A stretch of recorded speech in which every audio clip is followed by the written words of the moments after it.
पंक्तियां इसी बरादरी की कि भारती की आरती में पुष्प सदा सजते जो, पुष्प देने वाली उन डालों को नमन है। और देश पे निछावर जो तन मन प्राण करे, ऐसे वीर बलिदानी लालों को नमन है। तो पैर ना हटाते पीछे रणभूमि में जो कभी, धीर वीर ऐसे मत वालों को नमन है। और हमको सुलाने हेतु खुद जागते जो सदा, सीमाओं के ऐसे रखवालों को नमन है, सीमाओं के ऐसे रखवालों को नमन है। और ऐसे जवानों के बीच में एक जवान का नाम आता है वीर ऊधम सिंह, जिन्होंने जनरल डायर को जाकर के लंदन में मारा। ऐसे वीर जवान के लिए एक छंद देता हूं, और छंद की अंतिम पंक्तियों तक आप लोग जोरदार तालियों की गड़गड़ाहट करना। यह छंद आप लोगों के समझ में आता है दादा कि लाल सच्चा भारती का वीर बलिदानी था वो, खून में जो बहती रवानी को दिखा गया। और तड़ तड़ गोली दागी दुश्मनों के सीनों पे जा, हिंद की मचलती जवानी को दिखा गया। तो वीरता पराक्रम की अमर कहानी बन, राणा वीर शिवा की निशानी को दिखा गया। ऊधम सा देशभक्त डायर को मार कर लंदन में हिंद वाले पानी को दिखा गया, लंदन में हिंद वाले पानी को दिखा गया।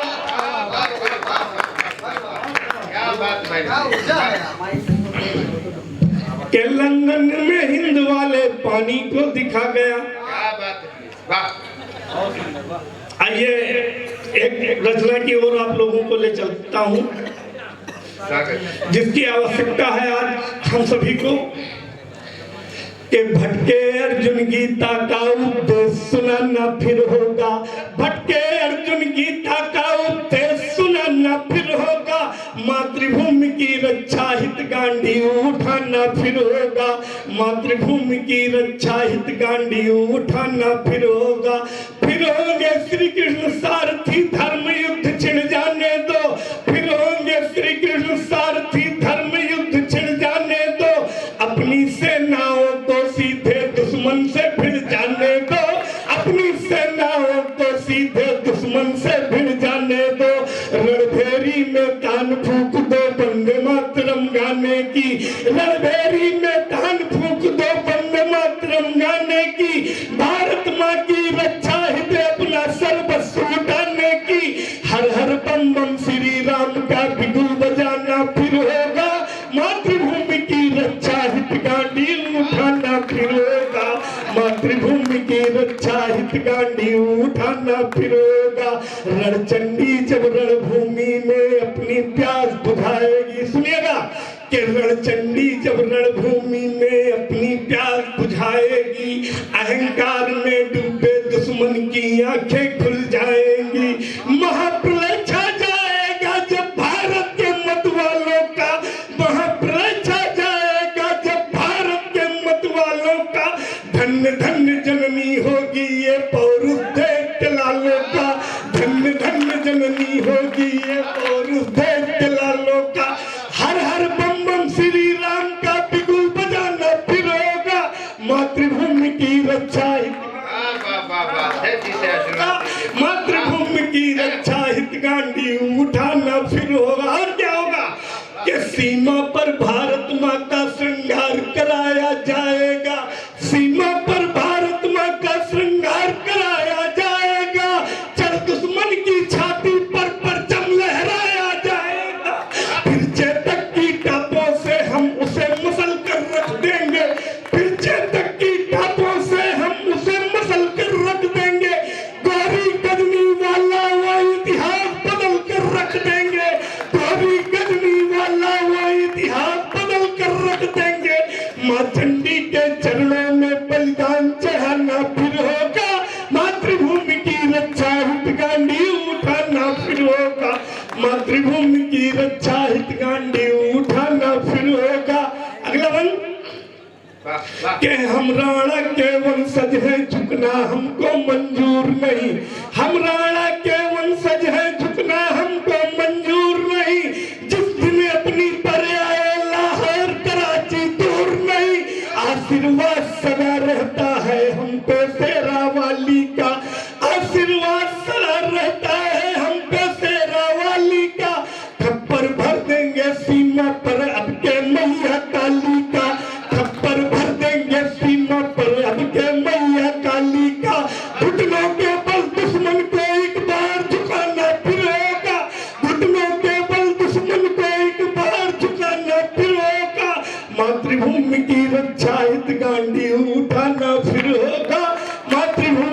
रक्षा हित गांधी उठाना फिर होगा। दादा अंतिम मंत्र कविता का बहुत अच्छा पढ़े, बहुत सुंदर, बहुत सुंदर। कि नहीं जरूरत भारत माँ को गद्दारों के कंधों की, नहीं जरूरत भारत माँ को गद्दारों के कंधों की, जुबा खींच दो देश में जितने पनप रहे जय चंदों की, जुबा खींच लो देश में जितने पनप रहे जय चंदों की, शायद कबूतर बहुत उड़े अब होगी कोई बात नहीं, शायद कबूतर बहुत उड़े अब होगी कोई बात नहीं, सिंहों को जो झुका सके ये कुत्तों में औकात नहीं, सिंहों को जो झुका सके ये कुत्तों में औकात नहीं, माँ चंडी के चरणों में बलिदान चढ़ाना फिर होगा, मातृभूमि की रक्षा हित गांधी उठाना फिर होगा, मातृभूमि की रक्षा हित गांधी उठाना फिर होगा। बहुत अच्छे भाई मनीष सोनी जी, बहुत सुंदर, बड़ी ओजस्वी कविता, और जितना शानदार प्रारंभ इस कवि सम्मेलन का होना चाहिए था बिल्कुल वैसे ही प्रारंभ उन्होंने किया। बहुत बहुत बधाई देता हूँ, बड़ी सुंदर रचना। मातृभूमि की रक्षा हित गांधी उठाना फिर होगा। उन्होंने एक लाइन कही अपनी कविता में कि अपनी सेनाओं को सीधे दुश्मन से भिड़ जाने दो। अच्छा, समस्या ये है कि दुश्मन कभी सामने आने की, सीधे आने की हिम्मत नहीं कर पाता, तो हमारी सेनाएं भिड़े कैसे सामने? वो कहीं दाएं से, कहीं बाएं से, कहीं पीछे से वार करता, सामने आने की हिम्मत नहीं उसकी, वरना सेनाएं तो सामने से भिड़ जाएं। बहुत बढ़िया कविता पढ़ी मनीष जी ने, और इतनी लंबी कविता पढ़ी। हमारे श्रद्धेय हरभक्त सिंह पंवार जी ने बहुत पहले 2 पंक्तियां लिख दी, और इस पूरी कविता का सार उसी में आ जाता है। जितना इनको दुख दर्द था देश को बचाने का, देश को आगे बढ़ाने का, हरभक्त सिंह पंवार जी ने बहुत पहले लिख दिया कि ये सब दिक्कतें आ क्यों रही। उन्होंने कहा जयचंदों को फिर से भगाना होगा क्या। उन्होंने लिखा कि हर एक फन के नामी गिरामी बहुत है, हमारे यहाँ कमी किसी चीज की नहीं, प्रतिभाएं बहुत हैं, दिक्कत कहाँ है। उन्होंने बताई कि हर एक फन के नामी गिरामी बहुत हैं, पूजा इबादत के हामी बहुत हैं, तरक्की नहीं फिर भी क्यों हो रही है, क्योंकि हमारे वतन में हरामी बहुत है। तो दिक्कत वहाँ है भाई साहब। तो हाँ, ये देखिए तो मित्रों, उनको पहचानने की आवश्यकता है, उनको ठीक करने की आवश्यकता है, और धीरे धीरे ठीक हो भी रहे हैं, ऐसा नहीं, उपचार जारी है। लेकिन अब रोग पुराना हो जाए तो इतनी जल्दी ठीक नहीं होता है, थोड़ा समय लगता है। मित्रों, बड़े टेंशन की, बड़े तनाव की, बड़ा वो ओजस्वी बात करके गए, पूरा एकदम खून में गर्माहट आ गई उनकी कविता से।